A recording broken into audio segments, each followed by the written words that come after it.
The best of the week on Relevant Radio. Joining us now this morning for much more reaction on the passing of Pope Francis, we go live to our spiritual director, Father James Kubicki. Father Kubicki is a Jesuit priest, a retreat and spiritual director at the St. Francis de Sales Seminary in the Archdiocese of Milwaukee, and a longtime Relevant Radio and morning air contributor. Good morning, Father Kubicki. Thank you so much for being with us on this somber morning for the Universal Church. Yes, John, good to be with you, and a somber morning, but also in the octave of Easter. And so I think just as Pope St. John Paul II had died on the of Divine Mercy Sunday, so we have, Pope Francis, who called for this Jubilee Year of Hope, that it's appropriate that he would have passed from this life to the next at the beginning of this octave of Easter, when we recall the hope that we have in Jesus Christ. So, I think there's no coincidences, and I think it was appropriate that this would be the day that the Lord would call him home. No doubt about it. There are no coincidences, only God incidents with our Lord. This is truly providential that he passed away on this Easter Monday. As a fellow Jesuit, it had to mean something special when you heard the news and you learned that the Holy Father had passed away. After all, he was the first Jesuit Pope. Right. I'll always remember that day when, in fact, I received a call from Relevant Radio asking, if I could be on the air in the middle of the afternoon to talk about having a Jesuit elected Pope and what did I know about him. And actually, I knew very little. I had heard some about him when I had visited Chile many years ago, and people were talking about the Jesuit Archbishop in Buenos Aires.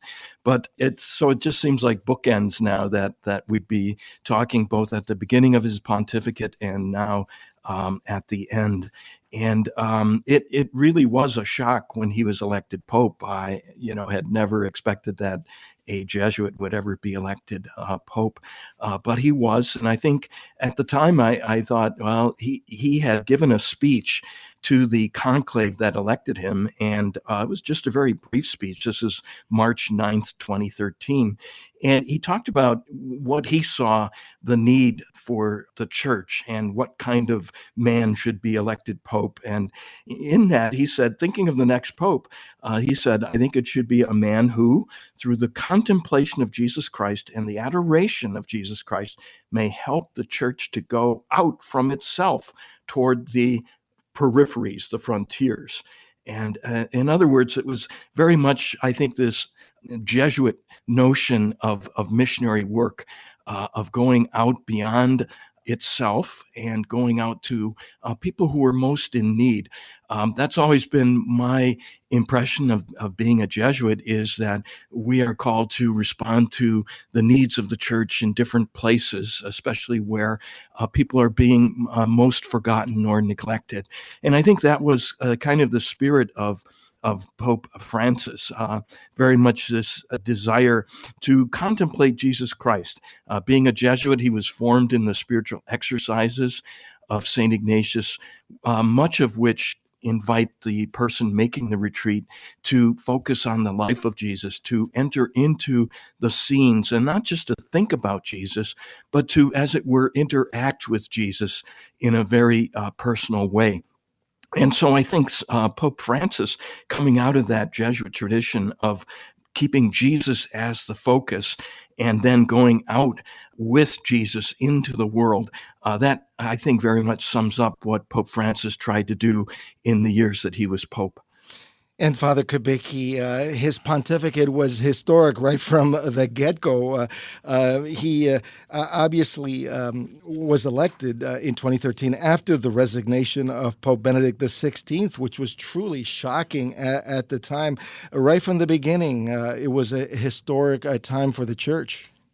It truly was. It truly was. And part of, his election, we can remember the scene perhaps on the balcony when he was presented to the people of Rome and to the world, where he said, before extending a blessing, which is the tradition of the newly elected pope to do that, to extend a blessing to to Rome, the people of Rome, and to the world.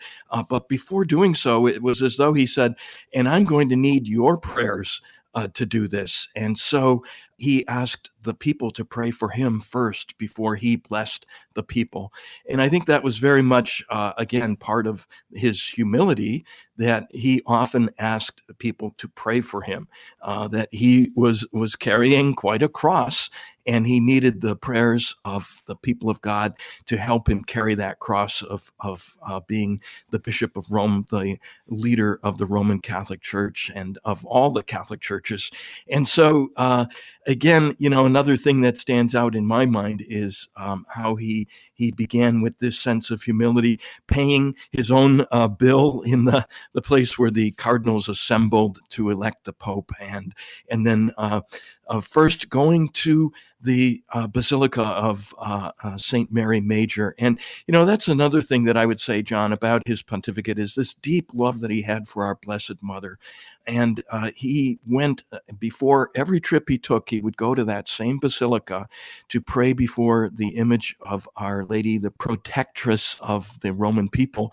When he would return from his trips, he would go there to thank her for protecting him during his trips. So he had this great devotion to Our Lady. He went to Fatima twice, both to canonize Saints Francisco and Jacinta, the seers of Fatima. He went there as part of World Youth Day when it was in Lisbon, Portugal.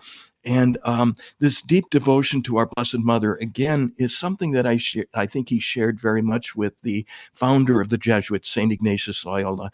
St. Ignatius, when he was ordained a priest, put off celebrating his first Mass because he wanted to celebrate it in the Holy Land where Jesus walked.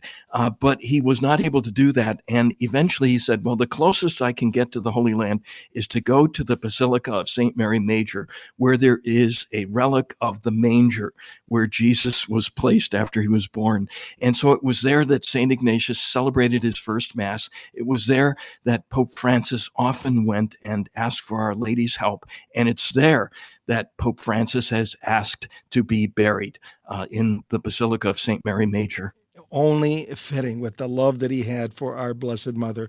And of course, we continue to pray as a Relevant Radio family and the Universal Church for the repose of the soul of the Holy Father, Pope Francis. Father Kubicki, thank you so much for taking the time to join us this morning.